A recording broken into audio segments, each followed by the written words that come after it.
नमस्कार. मी भाऊ तोरसेकर. तुम्ही बघत आहात प्रतिपक्ष. मित्रांनो, फार बालपणापासून शाळकरी वयापासून एक मराठीतली उक्ती ऐकत आलो. दिसतं तसं नसतं म्हणून तर जग फसतं. 12 डिसेंबरला शरद पवारांचा जो वाढदिवस होता, 85वा वाढदिवस होता, आणि त्यानिमित्ताने त्यांच्या दिल्लीतल्या सरकारी निवासस्थानी ज्या ज्या लोकांनी गर्दी केली आणि त्या निमित्ताने ज्या ज्या बातम्या वेगवेगळ्या वाहिन्यांवर झळकत होत्या, तो घटनाक्रम एखाद्या क्रिकेट मॅच सारखा लाईव्ह दाखवला जात होता. तो जितका मी समजून घेण्याचा प्रयत्न करत होतो, तितकं माझ्या लक्षात येत होतं की दिसतं तसं नसतं आणि म्हणून जग फसतं. पहिली गोष्ट म्हणजे शरद पवार यांच्या वाढदिवसानिमित्त अपेक्षित असलेले लोक त्यांना भेटायला आले. पण नुसते अपेक्षित असलेले लोक भेटायला आले असं नाही, तर त्यांच्यापासून वेगळे झालेले आणि सगळा पक्ष त्यांच्याकडून काढून घेऊन बळकावून बसलेले आणि काल परवाच्या विधानसभा निवडणुकीमध्ये निर्विवाद यश मिळवून आपल्या काकांना अक्षरशः राज्याच्या राजकारणात दिवाळखोर करून टाकणारे जे जे लोक होते, ते सगळे शरद पवारांना शुभेच्छा द्यायला हजर झाले होते. त्यात त्यांचा पुतण्या अजितदादा, सुनेत्रा पवार, त्यांचे एक काळचे विश्वासू प्रफुल्ल पटेल, सुनील तटकरे वगैरे वगैरे मंडळी.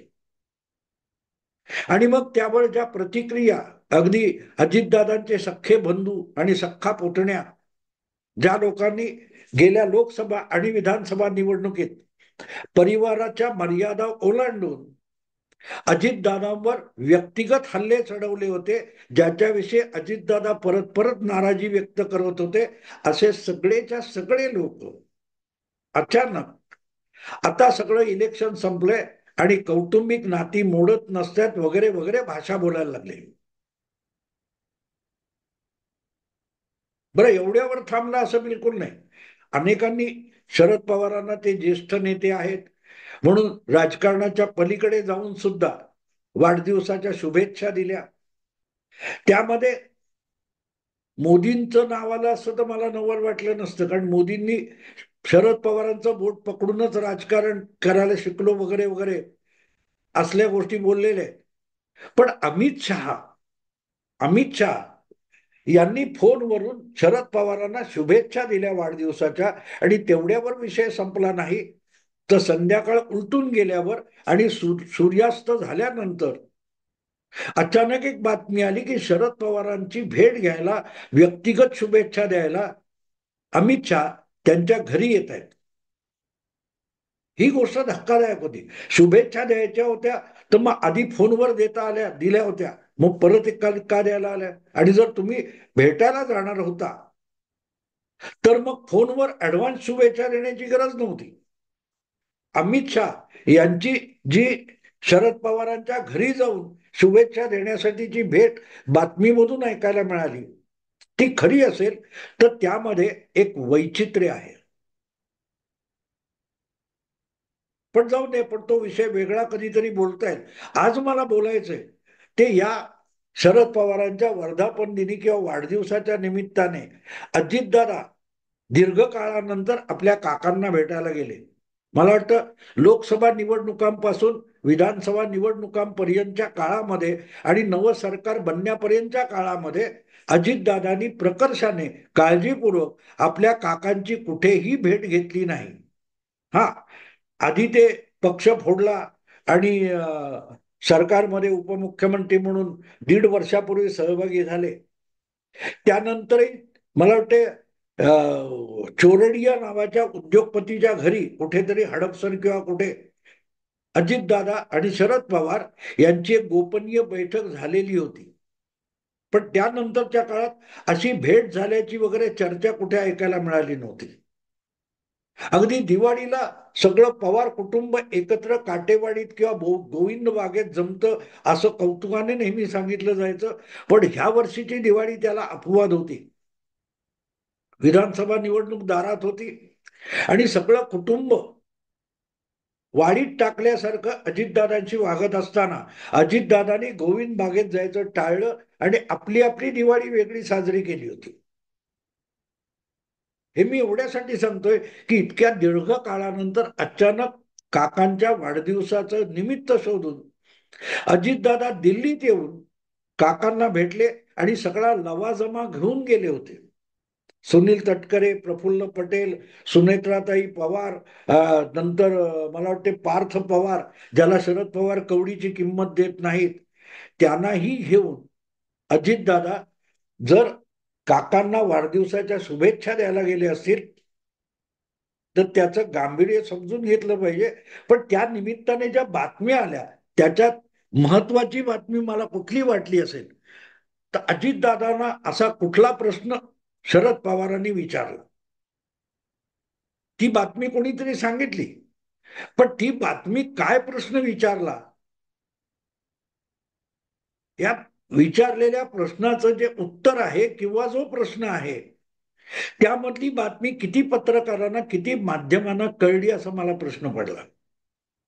तो प्रश्न शरद पवारांनी असा विचारला की मंत्रिमंडळाचा विस्तार कधी होणार. विचार करा मित्रांनो की विषय कौटुंबिक आहे, विषय व्यक्तिगत आहे, वाढदिवसाचा आहे आणि त्याच्यात राजकारणावरचं काही बोललं गेलं नाही किंवा बोलायचं नव्हतं अशी जेव्हा तुम्ही चर्चा करता त्याच वेळेला अजितदादांना एकच प्रश्न काकांनी विचारला आणि तो मंत्रिमंडळाचा विस्तार कधी होणार किंवा मंत्रिमंडळ विस्ताराविषयीचा प्रश्न विचारला असं सांगतात, तेव्हा त्या प्रश्नाचं गूढ उकलण्यातच खरी बातमी लपलेली असते हे का विसरलं गेलं. शरद पवारांच्या पक्षाला अवघ्या 10 आमदारांची संख्या मिळालेली आहे. अजितदादांनी 41-42 आमदार निवडून आणलेले आहेत आणि त्यांना किंवा सरकारला शरद पवारांच्या आमदारांची अजिबात गरज नाही. अशा वेळेला शरद पवार मंत्रिमंडळ विस्तार आणि मंत्रिमंडळ वाढ या विषयावर प्रश्न विचारतातच कशाला याविषयी आपल्या मनात शंका निर्माण झाली पाहिजे की जे सरकार बनवू घातलंय किंवा ज्या मंत्रिमंडळाचा विस्तार होऊ घातलेला आहे, सध्या 2 उपमुख्यमंत्री आणि 1 मुख्यमंत्री असलेल्या सरकारचा विस्तार हा शरद पवारांच्या इंटरेस्टचा विषयच कसा असतो ज्यांचा पक्ष विरोधी बाकावर बसणार आहे.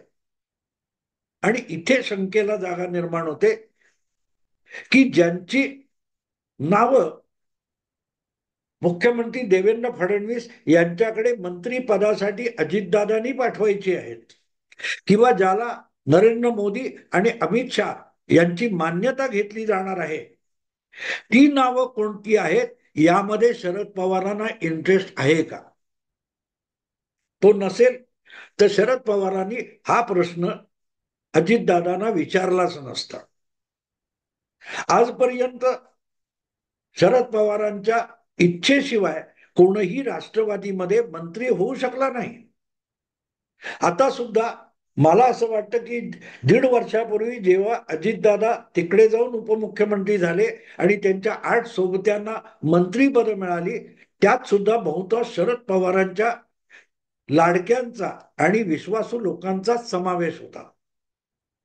आणि आता सुद्धा ज्या लोकांचा मंत्रिमंडळात समावेश होणार आहे ते आपले आवडते किंवा आपल्या पसंतीचे असावेत अशी इच्छा शरद पवारांच्या मनात जागली आहे का. आणि त्यासाठी शरद पवारांनी आपल्या वाढदिवसाच्या शुभेच्छा द्यायला आलेल्या पुतण्याला एकच प्रश्न विचारला, मंत्रिमंडळाच्या विस्ताराविषयी. कॉन्टेक्स्ट बघा तुम्ही, संबंध काय, राजकारणावर बोलायचं नव्हतं, विषय वाढदिवसाचा होता, शुभेच्छांचा होता. मग मंत्रिमंडळ विस्तार हा आज महाराष्ट्राच्या राजकारणातला सगळ्यात कळीचा विषय आहे, तेवढाच शरद पवार पुतण्याला विचारतात अशी जी बातमी येते ती खरं तर कुठल्याही पत्रकाराला आणि बातमीदाराला चक्रावून सोडणारी असली पाहिजे की का, काय संबंध तुमचा. तुम्हाला तुमच्या विरोधात जाऊन तुमच्यावर टीका करून जे आमदार निवडून आलेले आहेत त्यापैकी कोणाकोणाचा मंत्रिमंडळात कोणाची वर्णी लागणार आहे आणि तो विस्तार कधी होणार आहे, या विषयामध्ये शरद पवारांना आज रस असायचं कारण काय. आणि जेव्हा तुम्ही अशा कारणांचा शोध घेत पाठलाग करायला लागता, तेव्हा तुमच्या लक्षात येऊ शकतं की कदाचित त्यामध्ये आपल्याला हव्या असलेल्या कोणाची वर्णी लागेल का. लक्षात घ्या, ही फार महत्वाची गोष्ट असते. आपल्याला हव्या असलेल्या कोणाची वर्णी अजितदादाकडून लावून घ्यायची आणि ती लावून घ्यायची, त्यासाठी पुढे आवश्यक असलेल्या सगळ्या गोष्टी क्रमाक्रमाने घडवून आणायच्या, असं काही प्लॅनिंग काकांच्या डोक्यात सध्या घुमतंय का, हा प्रश्न आहे. म्हणजे महाराष्ट्राच्या मंत्रिमंडळ विस्तारामध्ये आपल्या लोकांची किंवा आपल्या आवडत्यांची तिकडे असलेल्या, म्हणजे अजितदादांच्या गटात असलेले पण शरद पवारांचे खास आहेत, त्यांची वर्णी लागली पाहिजे. आणि बदल्यात आपल्या संख्याबळावर दिल्लीच्या सरकारमध्ये पण आपल्याला हिस्सा मिळाला पाहिजे, या दृष्टीने कदाचित तो आपल्या लाडक्या मुलीला मिळाला पाहिजे, म्हणून काही गणित पवारसाहेब वाढदिवसाच्या निमित्ताने मांडायचा प्रयत्न करत होते का. आणि मग ज्या वेळेला आपण याकडे बघतो, या दृष्टीने बघतो, तेव्हा लक्षात येतं की अचानक अमित शहा फोनवर शुभेच्छा दिल्यानंतर सुद्धा शरद पवारांच्या निवासस्थानी शुभेच्छा द्यायला परत एकदा का पोहोचले. कुछ तो गडबड है दया, कुछ तो गडबड है. आणि मग इथे शंकेला जागा होते की अदानी काहीतरी करायला बघतायत का. कारण मोदी आणि शरद पवार यांचा एकच हळवा कोपरा आहे, त्याचं नाव गौतम अदानी आहे. बाकीची इंडिया अलायन्स किंवा प्रामुख्याने इंडिया अलायन्सचा सगळ्यात मोठा पक्ष काँग्रेस हा गौतम अदानींना आणि अदानी कॉर्पोरेट हाऊसला सातत्याने लक्ष आणि टार्गेट करत असताना शरद पवार मात्र सातत्याने अदानीचं समर्थन करत असतात. आणि मग अशी शंका येते की त्या अदानींनीच अमित शहाना, भाजपला शरद पवारांच्या जवळ आणण्याची काही खेळी केली आहे का. आणि त्याची शक्यता नाकारता येत नाही, त्याची शक्यता नाकारता येत नाही. आणि म्हणून मग प्रश्न पडतो असा की मंत्रिमंडळाचा विस्तार कधी होणार, असा प्रश्न शरद पवार विचारतात अजितदादांना. तेव्हा पहिलं ह्याचं उत्तर मिळालं पाहिजे की ज्या मंत्रिमंडळात आपल्या पक्षाच्या कोणाचीही वर्णी लावता येणार नाहीये, त्याविषयी शरद पवार प्रश्न विचारतातच कशाला. की आणखीन कुठला वेगळा प्रश्न शरद पवारांनी विचारलाय, आणखीन कुठला प्रश्न विचारलाय का. हा, अजितदादा हे मागल्या मंत्रिमंडळामध्ये सरकारमध्ये अर्थमंत्री होते आणि त्यांनी गुलाबी रंगाचं जॅकेट घालून लाडकी बहीण योजना प्रत्येक महिन्याला 1,500 रुपये ही अर्थमंत्री म्हणून अजितदादांनीच आणली, असा स्वतंत्र प्रचार अजितदादा स्वतः वेगळा करत होते. आणि त्या लाडक्या बहिणीच्या योजनेमुळेच प्रचंड प्रमाणावर महायुतीच्या सरकारला मतदारांनी कौल दिला आणि 234 एवढी प्रचंड ऐतिहासिक संख्या आमदारांची महायुतीकडे आली, तर ती लाडक्या बहिणीमुळे आली. आणि त्याचे प्रणेते कोण असतील, मुख्यमंत्री असतील, देवेंद्र असतील वगैरे वगैरे, पण त्यापेक्षाही पैसे देणारा जर अर्थमंत्री असेल तर त्याचं श्रेय हे अजितदादांना जातं. तेव्हा त्या संदर्भातला काही प्रश्न काकांनी पुतण्याला विचारला का. आणि तो प्रश्न काय असू शकतो, किंवा 1,500 लाडकी बहीण म्हणून महाराष्ट्रातल्या महिलांना वाटणं ठीक आहे, ती सरकारी योजना आहे. पण आजही आपण इतके दुरावलोत का, आपलं कुटुंब इतकं तुटलेलं आहे का की तुला पवार परिवारामध्ये कोणी लाडकी बहीण उरली नाही का, असाही प्रश्न काका विचारू शकतात. काका विचारू शकतात की 1,500 तू ज्यांना देतोस त्या बहिणी वेगळ्या आणि राजकारणात तुझ्याकडून काही अपेक्षा बाळणारी बहीण, ती वेगळी. आणि अशी लाडकी बहीण कोण? सुप्रिया तर नाही ना, किंवा सुप्रिया आहे का, असाही प्रश्न या वाढदिवसाच्या निमित्ताने अजितदादांना काका विचारू शकतात. आणि जर सुप्रियाच लाडकी बहीण असेल तर मग तिचं 1500 रुपयावर भागणार नाही. तिला कमीत कमी केंद्रामध्ये मंत्रीपद तरी मिळालं पाहिजे. आणि ते मंत्रीपद तुझ्या लाडक्या बहिणीला देण्यासाठी मी पण प्रयत्न करतो, आणि अजितदादा तूही प्रयत्न कर, असा काही प्रस्ताव या वाढदिवसाच्या निमित्ताने पुतण्यासमोर काकांनी सरकवलाय का? आणि त्यामुळे मला असं वाटतं की अजितदादांना एकच प्रश्न पवार साहेबांनी विचारला असं जे सांगितलं जातं, तो प्रश्न माझ्या मते तुझी खरी खुरी लाडकी बहीण कोण, असा असू शकतो. असा असू शकतो. 1500 रुपये ज्यांना तू देतोयस, या गरजवंत महिला आहेत, त्यांची तुझी कधी भेट झालेली नाही, त्यांनी तुझा चेहरा बघितला असेल, पण तू त्या बहिणींचा चेहरा कधी बघितलेला नाहीस. पण ज्या बहिणीचा चेहरा बालपणापासून बघत आलास, आणि जी तुला मुख्यमंत्री व्हायला होताना बघायला कायमची उतावळी झालेली आहे तुला पहिला हार घालायला, त्या लाडक्या बहिणीचं काय, असा प्रश्न तर काकांनी पुतण्याला विचारला नसेल. आणि मग त्या लाडक्या बहिणीला तू काय देणार आहेस?